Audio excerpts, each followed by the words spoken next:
Assalamualaikum warahmatullahi wabarakatuh. Ya, masih dengan saya ya. Untuk mata kuliah kepramukaan hari ini kita akan membahas tentang peserta didik dan kebutuhannya. Ya, sebelum kita mulai kita tepuk pramuka terlebih dahulu. Tepuk pramuka.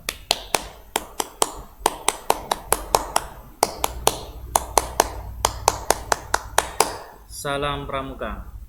Ya, seperti itu ya. Oke, memahami peserta didik dan kebutuhannya ya karena dalam pramukaan kita juga harus mengetahui peserta didik ya yang akan menjadi anak didik kita itu seperti apa.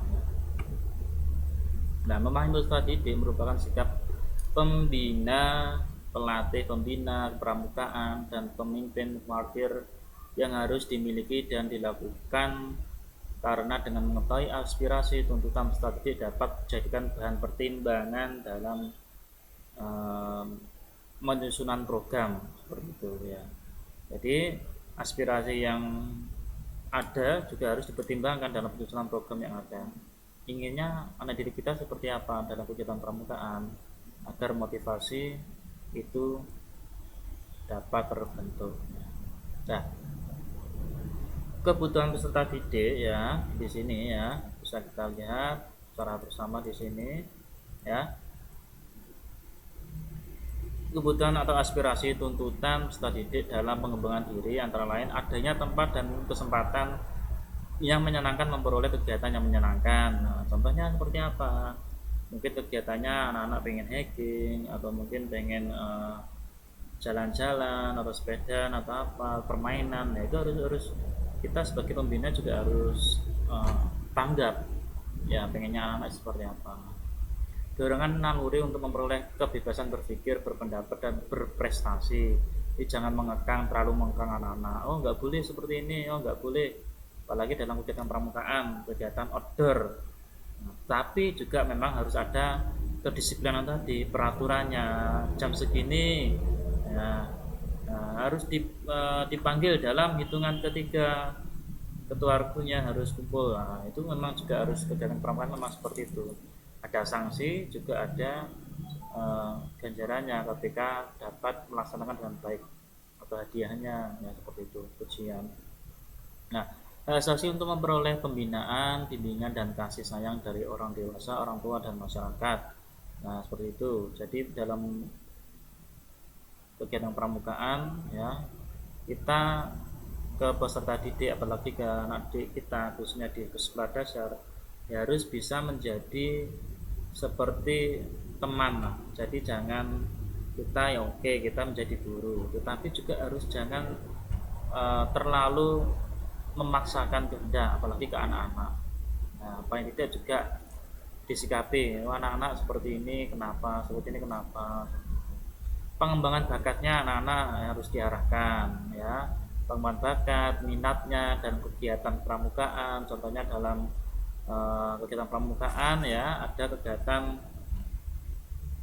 malamnya pentas seni. Nah, anak-anak bisa dilatih atau ditampilkan itu ya untuk mendorong kegiatan atau pengembangan bakat minat anak-anak tersebut.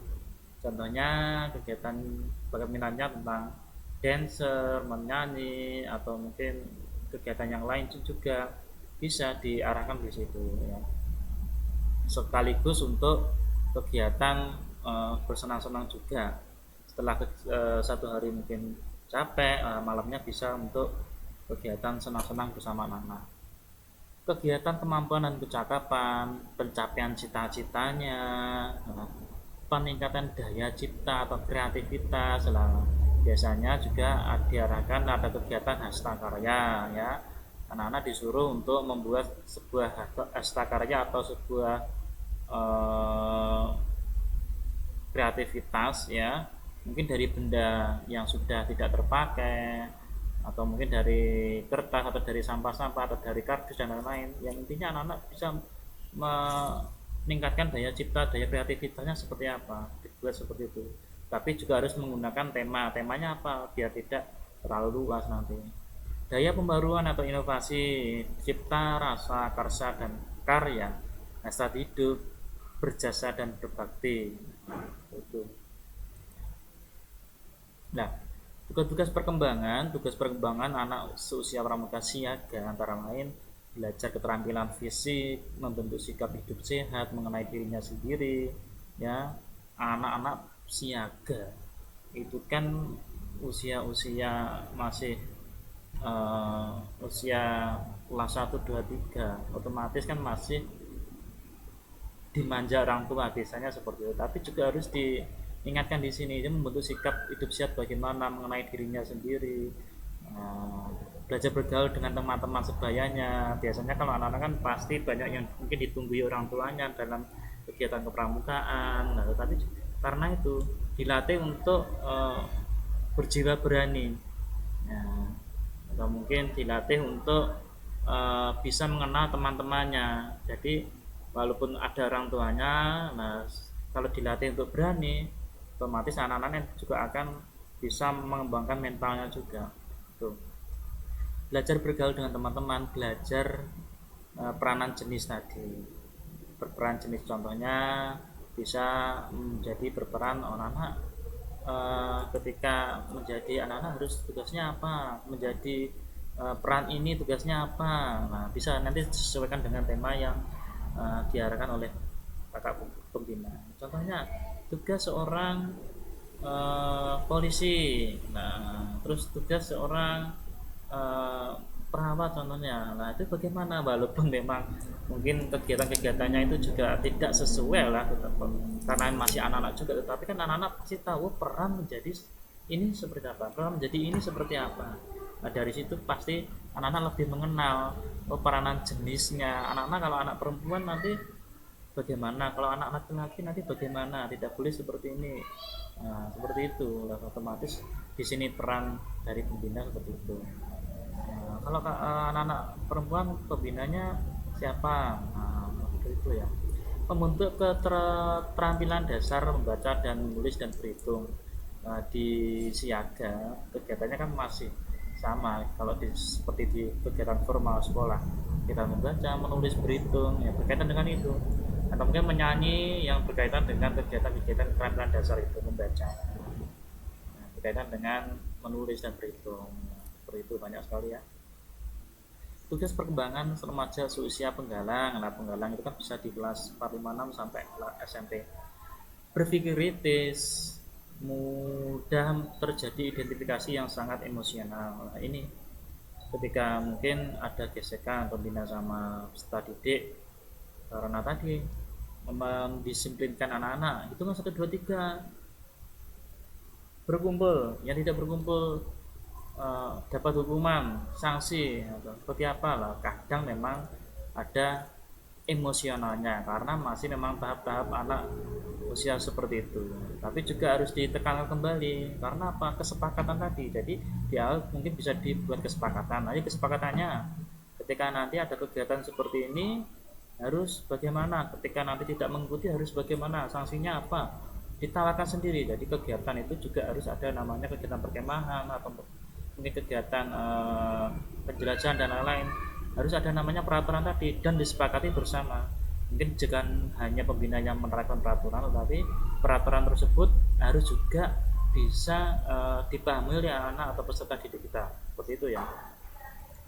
Dorongan kuat untuk ekspansi diri berpetualang. Ya, memang anak-anak seperti itu, apalagi waktu penjelajahan.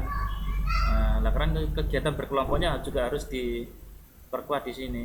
Apalagi nggak boleh nanti apa namanya berpencar sendiri-sendiri. Nah, seperti itu. Nah, karena itu harus dimaksimalkan ya dalam kegiatan berkelompok. Apalagi anak-anak kan dorongan untuk berpetualang di kegiatan penggalang ini apa namanya, di regu penggalang ini, perkembangan remaja atau usia penggalang ini, pengen ke sana pengen ke sini, dibilangin mungkin ya agak susah. Karena ya masa-masanya seperti itu. Pengaruh kelompok sebaya sangat besar memang ya, pengaruh kelompok sebaya sangat besar. Kalau teman-temannya ikut ke sana, teman-temannya ke sini, ikut ke sini dalam kegiatan apapun seperti itu. Siapa yang contoh dalam kegiatan pentas seni tadi ya, siapa yang mau mewakili kelompok ini, pasti nanti semuanya nggak, kalau nggak dituju atau nggak diarahkan juga akan susah, akan bilang A, akan bilang B. Nah di sini juga harus bimbingan dari pembina juga harus tepat di sini.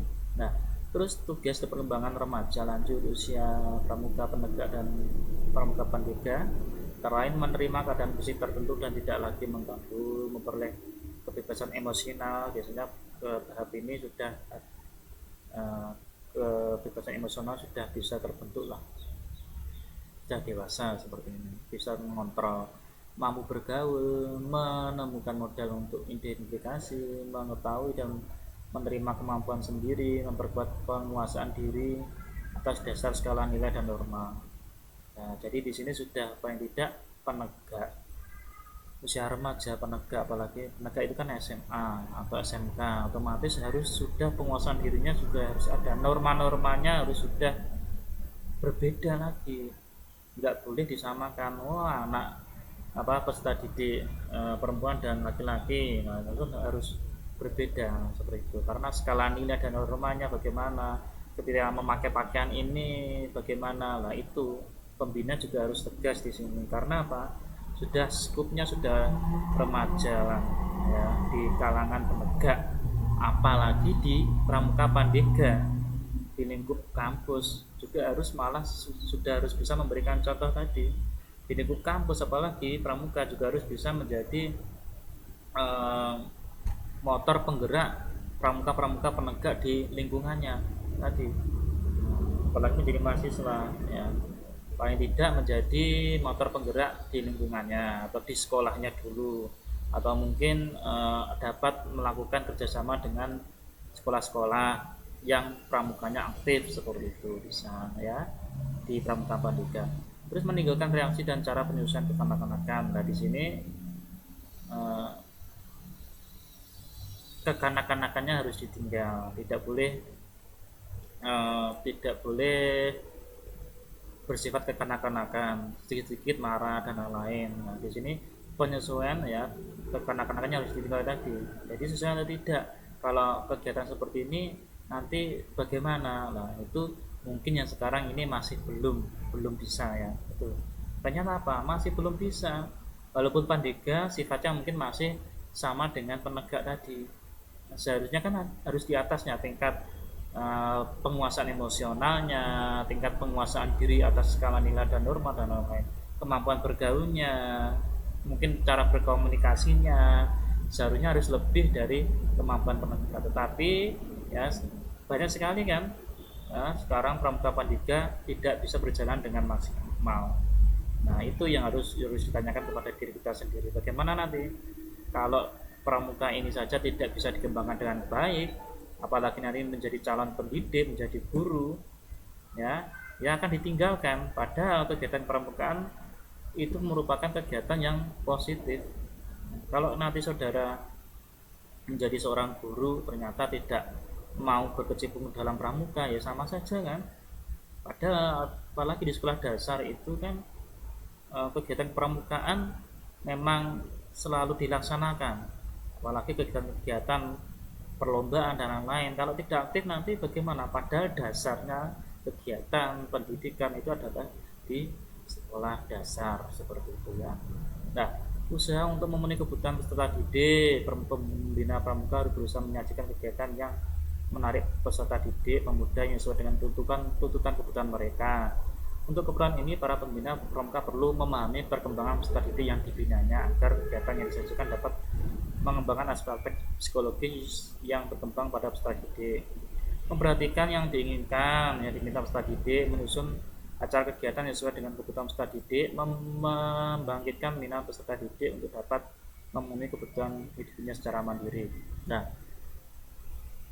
berarti di sini ya memang usaha-usaha untuk memenuhi kebutuhan peserta didik itu banyak sekali. Untuk menumbuhkan motivasi agar anak-anak peserta didik minat ke dalam pramuka memang tidak gampang, apalagi di tingkatan pandega saja yang menjadi motornya ya sudah seharusnya menjadi motor motivasi untuk penggeraknya, karena mahasiswa itu merupakan agen of change, agen perubahan, seharusnya menjadi motor penggerak ya mahasiswanya itu. Tetapi kenapa Maisman sendiri kan sekarang banyak kegiatan pramukaan yang vakum ya, apalagi seharusnya apa di PGSD harus menjadi motor penggeraknya. Karena apa, di PGSD memang kegiatan itu wajib seharusnya, tapi kenyataannya tidak berjalan dengan baik. Nah, di sini perlu dipahami ya, untuk menumbuhkan motivasi kepada peserta didik kita harus juga memahami peserta didik itu seperti apa. Kegiatan juga harus dikembangkan mengikuti perkembangan saat ini ya, tidak bisa perkembangan dulu, kegiatan dulu dibawa ke sini ya. Kalau mungkin permainan cocok nggak masalah, tetapi kalau sekarang peserta didiknya sesuai dengan tuntutan zaman ya, harus perkembangannya kegiatan apa yang kiranya dapat menarik peserta didik ya, khususnya di tingkat remaja, siaga, dan penggalang itu agar dapat berkecimpung dalam pramukaan. Penyelenggaraan kegiatan yang mengarah pada kegiatan beragama, pemeliharaan kesehatan, kegiatan seni budaya, kegiatan produktif, kegiatan bakti masyarakat, kegiatan yang dapat mengembangkan ketahanan spiritual, fisik, intelektual, emosional, dan sosial. Banyak sekali kan kegiatan seni budaya, bisa mengunjungi museum-museum, kegiatan beragama, bisa menyasar ke tempat-tempat pengajian dan lain-lain, banyak sekali. Kegiatan seni budaya, kegiatan pemeliharaan kesehatan, nah itu bisa sosialisasi tentang dampak penyakit apa, kan itu bisa. Dan produktif, nggak bisa menyasar ke remaja-remaja, karang taruna dan lain-lain. Seharusnya seperti itu. Oke ya, terima kasih ya untuk kegiatan atau materi hari ini yang sudah saya sampaikan tadi. Nanti untuk tugasnya akan saya sampaikan lebih lanjut ke grup WhatsApp, dan untuk tugasnya bisa diupload di Google Classroom. Terima kasih dari saya, sekian. Wassalamualaikum warahmatullahi wabarakatuh. Salam Pramuka.